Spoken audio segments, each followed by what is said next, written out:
যে মানুষ ভাবছে যে একটা সার্টিফিকেটে যদি এমএ লেখা থাকে বা বিএ লেখা থাকে তাহলে একটা চাকরি পাবো, কিন্তু চাকর হওয়ার দরকার কি? রাজসঙ্গীতের মাধ্যমে সবাই রাজা হতে পারে, কিন্তু সেইটা আমাদের শিক্ষা ব্যবস্থায় বোঝানো যাচ্ছে না। এটা বোঝালেই বুঝতে পারবে।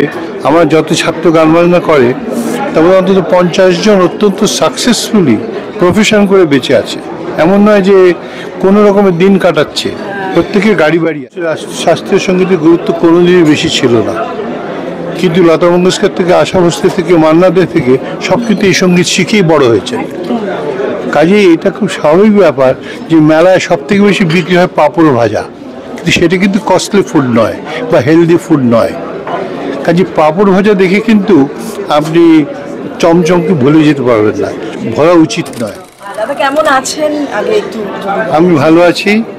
আমার নমস্কার সমস্ত সঙ্গীতের শ্রোতাদের এবং বাংলার সঙ্গীত পিপাসু মানুষকে আমার শ্রদ্ধা জানাচ্ছি, আমার প্রণাম জানাচ্ছি। আপনারা ভালো থাকুন, আনন্দে থাকুন। আমরা বিভিন্ন অবস্থার মধ্যে দিয়ে যাচ্ছি, কিন্তু রাগ সঙ্গীতকে আমাদের বাঁচিয়ে রাখতে হবে, কারণ এটা আমাদের হচ্ছে প্রাণ ভোমরা, যেটা বলছিল অনিরুদ্ধ।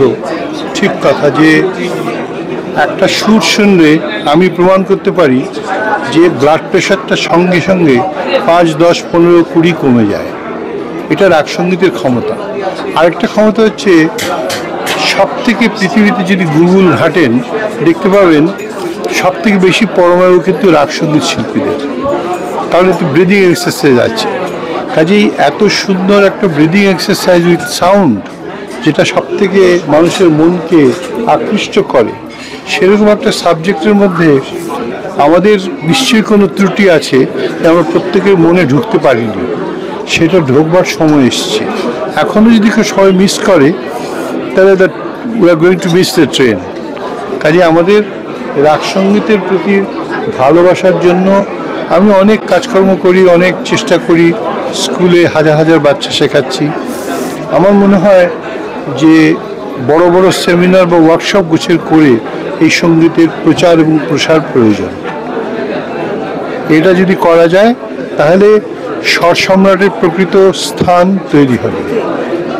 তবে এই জেনারেশনের কাছে গুরুত্ব যতটা শাস্ত্রীয় সঙ্গীতের হওয়া উচিত, তা কি খানিকটা পৌঁছচ্ছে কম? বা তাদের মধ্যে দেখুন, সব থেকে বড় কথা হলো যে মানুষ ভাবছে যে একটা সার্টিফিকেটে যদি এমএ লেখা থাকে বা বিএ লেখা থাকে তাহলে একটা চাকরি পাবো, কিন্তু চাকর হওয়ার দরকার কি? রাজসঙ্গীতের মাধ্যমে সবাই রাজা হতে পারে, কিন্তু সেইটা আমাদের শিক্ষা ব্যবস্থায় বোঝানো যাচ্ছে না।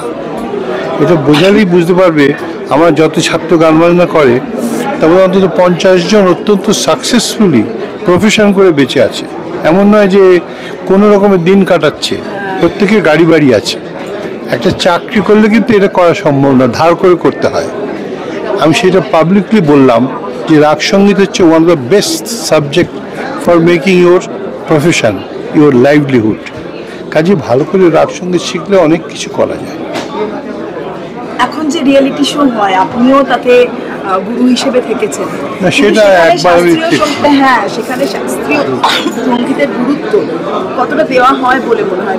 দেখুন, শাস্ত্রীয় সঙ্গীতের গুরুত্ব কোনোদিনই বেশি ছিল না, কিন্তু লতা মঙ্গেশকর থেকে, আশা ভোসলে থেকে, মান্না দে থেকে সব কিন্তু এই সঙ্গীত শিখেই বড় হয়েছে। কাজেই এটা খুব স্বাভাবিক ব্যাপার যে মেলায় সব থেকে বেশি বিক্রি হয় পাঁপড় ভাজা, কিন্তু সেটা কিন্তু কস্টলি ফুড নয় বা হেলদি ফুড নয়। কাজে পাঁপড় ভাজা দেখে কিন্তু আপনি চমচমকে ভুলে যেতে পারবেন না, ভরা উচিত নয়। পাঁপড় ভাজা নিশ্চয়ই পপুলার হবে, কিন্তু সব সাবজেক্ট পপুলার হলেই যে ভালো হয় তা নয়। আপনি যেটা বলছেন যে লতা মঙ্গেশকর বলেছিলেন যে আপনি দেখুন, আমার ফোনের মধ্যে মেসেজ আছে যে আশা ভোসলে আমার কাছে শিখতে চান।